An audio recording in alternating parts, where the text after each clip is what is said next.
Hello, my name is Ioanida Costache. I am a researcher, writer, scholar, and Romani activist, currently completing my PhD at Stanford University. I write widely about racism, collective memory, Roma genocide, and today I will offer my thoughts on contemporary manifestations of anti-Roma racism through a kind of global perspective. And what I'm really doing is thinking about the following question. How do Roma fit into the racializing equation of contemporary global reckonings with colonialism and slavery, as well as their legacies and afterlives? So in the United States, the Black Lives Matter movement, and more specifically, the public lynching of George Floyd by Minneapolis police, sparked a collective investigation into the racial logics of white supremacy that support racist systems in the US. I have to, of course, mention that it's revolting that it was necessary for such a video that puts violence against Black and brown bodies on display in order for society to wake up to the horrors of state-sanctioned murder of African Americans in the US. In the States, what we've seen over the last year or so at kind of the level of discourse spurred by the Black Lives Matter movement is the idea that present discrimination is rooted in historical persecution. This idea really began to gain some traction, that behind racist manifestations lie ideas and ideologies that contribute to the justification or legitimization of these forms of discrimination and violence, and that they have a long history on all continents. In Europe, however, tracing a genealogy of race and racism is rare. And this lack of a historical long view, that it hinders the ability of European society to understand the nuanced history of Roma in Europe and how that history affects the present. In Europe, a video with police brutality against a Roma person instigates hate speech against Roma in the comments section on Facebook or in the comments section on a news article, and not, as it should be, a critique of institutional state-sponsored violence. And this is something that actually happened during the pandemic in Romania. What is missing, I think, in both countries, but less now in the States with the Black Lives Matter movement, and all the discussions that have started in recent months, is a more subtle understanding of what this concept of race and racism actually mean. And here I'm thinking of Ta-Nehisi Coates, who in his book, Between the World and Me, he writes that race is the child of racism, that race is the son of racism. So when Ta-Nehisi Coates says this, what he's explaining is the notion that race is a social construct. It is a process by which human life is ordered and placed on a hierarchy of life. And the drive to fabricate this racial boundary making has historically served as, it has served broader economic and political agendas. And it did so during colonization and during the transatlantic slave trade, as well as in the subjugation of Roma. So Roma, as a diasporic people from India, marked as, who are marked as foreigners, since their arrival to Europe 1,000 years ago, this idea of race as a process of putting boundaries between us as humans and creating a hierarchy of life, this is very pertinent to the Roma. And when we look at the history of Roma who were included, in this hierarchy as an inferior race, this ideology had a strong role in their subjugation. So Roma have been directly affected by mechanisms of capitalist oppression, of exploitation that belong to this ideology of white supremacy. In fact, if we adopt a kind of comparative perspective and consider what is happening in terms of public conversations about race on either side of the Atlantic, it becomes really clear how far European society must go to even begin the process of coming to terms with contemporary and historical forms of racism. So while across the Atlantic, the murder of George Floyd sparked an unprecedented reckoning in America with the country's racist past and the enduring legacy and afterlives of slavery, in Europe, the pandemic, instead, it catalyzed the resurgence of anti-Roma racism and scapegoating. The sentiments, frustrations, and anger expressed in the Black Lives Matter protests are familiar ones to marginalized peoples across the globe, who are all caught up within the racializing processes of global white supremacy, of the colonial matrix of power, and of global capitalism. As scholars of decolonial thought, Walter Mignolo, Quijano, and Catherine Walsh teach us, there is no modernity, there is no modern society without coloniality.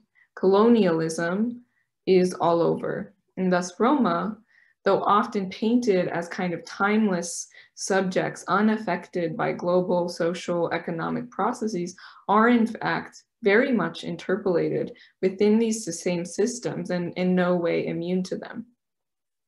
And so more than that, Roma are actually central to the historical and contemporary manifestations of race and racism in the European space.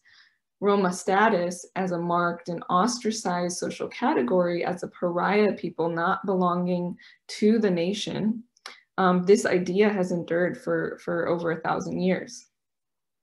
So now that we've established that racism in the US and in Europe are part of this kind of global white supremacist ideology, we can also say that the manifestations of racism are very similar when we approach it through this kind of comparative perspective between the United States and European society, and talk about segregation, access to education, health services, access to medicine, discrimination and access to jobs and housing, as well as police abuse.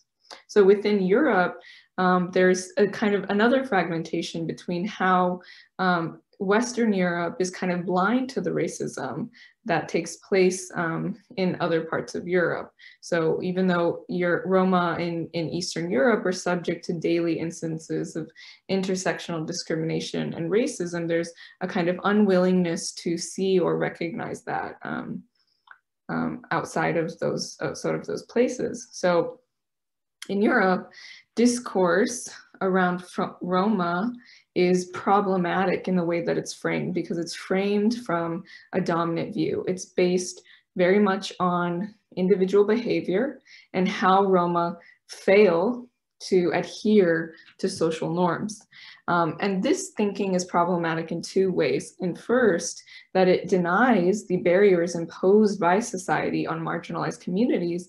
And secondly, in the way that those systemic barriers were constructed from a history of persecution, genocide, marginalization, disenfranchisement, discrimination, which continue to affect the lives of Roma.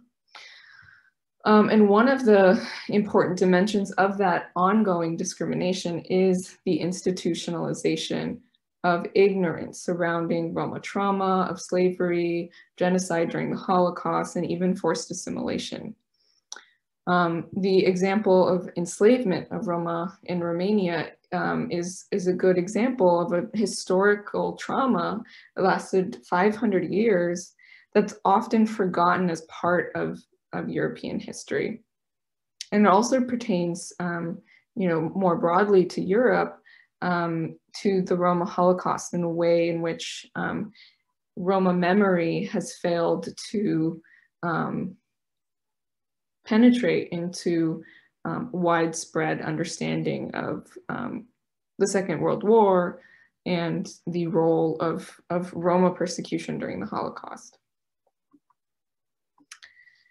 At the center, really, of the reckonings in the Black Lives Matter movement is a reckoning with historical trauma of slavery, of Jim Crow laws after the abolishment of slavery, and what scholar Michelle Alexander calls the new Jim Crow.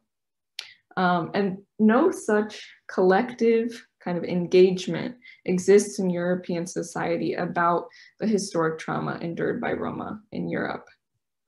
So we urgently need a framework of transitional justice and truth and reconciliation to be applied to Roma historical injustice, and to radically change the way we think about the Roma in society today.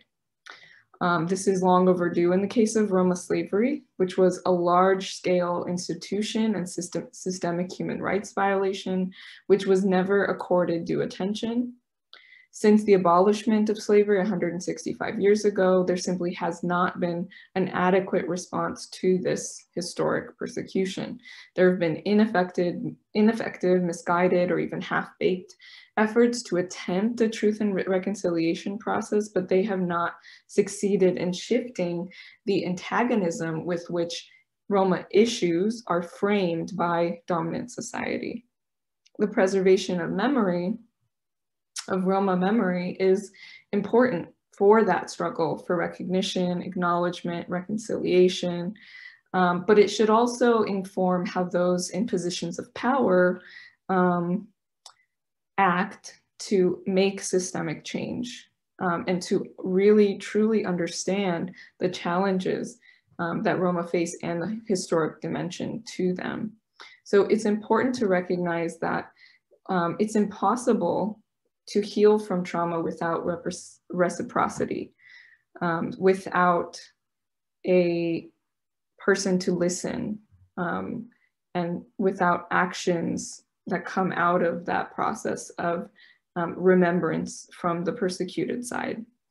So reconciliations can look like a lot of things, like reparations, apologies, commemorations, memorials, instituting educational programs about Romani persecution that would sensitize non-Roma to the traumas of the past, and then would in turn inform not only the policies and actions that they take in attempting to remedy the disparities in present day society, but also just their perspective and understanding and worldview about their cohabitating fellow citizens. In enacting these things, what we really end up doing is forging civic trust, as well as individual and collective healing from trauma.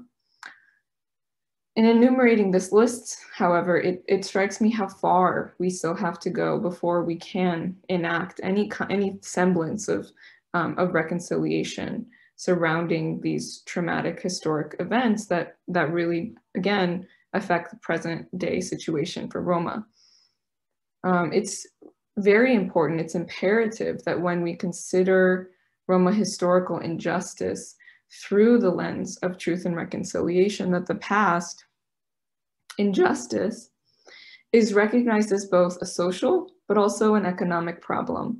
And so it requires both social and economic solutions. And here I'm referring to education in the former and reparations in the latter. So there is this dire need for genuine and thorough processes of truth and reconciliation on Roma historical trauma, with adequate resources and true engagement on the part of government and civil society. So this is urgently needed to combat a widespread collective lack of knowledge about Romani racism, because that lack of knowledge and lack of awareness contributes to the illegibility of Roma suffering and historical violence, which in turn informs and structures present-day failure to address discrimination and racism towards Roma. Reconciliation is a multifaceted process, and European society has really yet to take the first step towards reconciliation, which is recognition. European society needs to recognize the enslavement and genocide of Roma as a formative part of European history, as a history which has material, social, and economic repercussions in the present. Enslavement of Roma in Romania is not a historical event that takes place only in the past tense. It is an exploitative economic and social system, the effects of which are tangible today in the economic situation of Roma and also the social position and treatment of Roma. There is a wealth gap between Roma and non-Roma, and their disenfranchisement, enslavement is a direct cause of that gap, as enslaved Roma and their descendants could not accumulate wealth as slaves. It's no accident that the racialized minority group in Europe that was victim to both genocide and enslavement have the highest poverty rates in Europe. History of slavery and genocide, the impact it had on the lives of Roma, the enduring legacies of these traumas, even after slavery was abolished, mirror in many ways the liminal experience between enslaved and free that was also the case in the US. And these are vital aspects of history that should be brought to light both out of a moral imperative to enact restorative justice on an oppressed people, and also, again, to better inform policies designed to improve the situation of Roma. The wealth gap also speaks to the way in which discrimination transforms over time. After the abolishment of slavery, other new forms of discrimination popped up that were informed by the past, such as housing discrimination, segregation, and the list goes on and on. So it's important to recognize that discrimination that's rooted in this ideology of white supremacy, it simply permutates and changes and transforms over time, but it hasn't disappeared, it hasn't gone away. For centuries, the mere existence of Roma in the world has been considered a problem by fascist regimes in Europe, intent on destroying the Roma as a solution to that problem. They framed our presence as a gypsy problem. And the legacy of this thinking remains embedded in our current discourse. And so we need to completely reverse this paradigm. Instead of asking, what do we hope will change in the Roma communities in Romania or in Bulgaria or wherever in the next few years, I'm much more interested in thinking about the changes that need to happen in European society to end systemic racism. So we need radical curriculum reform in Romanian schools and European schools. The Holocaust is barely covered Roma Holocaust is barely covered in educational systems, both in Europe and even in the US. Slavery of Roma is not mentioned. This is a complete failure on the part of our educational system. So the segregation, of Roma in schools. So we need stronger legislation to end discrimination against Roma in housing, in employment, and healthcare, legislation that actually protects human rights. We need to put an end to the brutality of police against Roma, which has been documented by NGOs like Romaniyhteisöt and the European Roma Rights Center. In general, European society needs a radical awakening to the new political consciousness that completely reformulates the way we think about the Roma and the challenges that Roma face.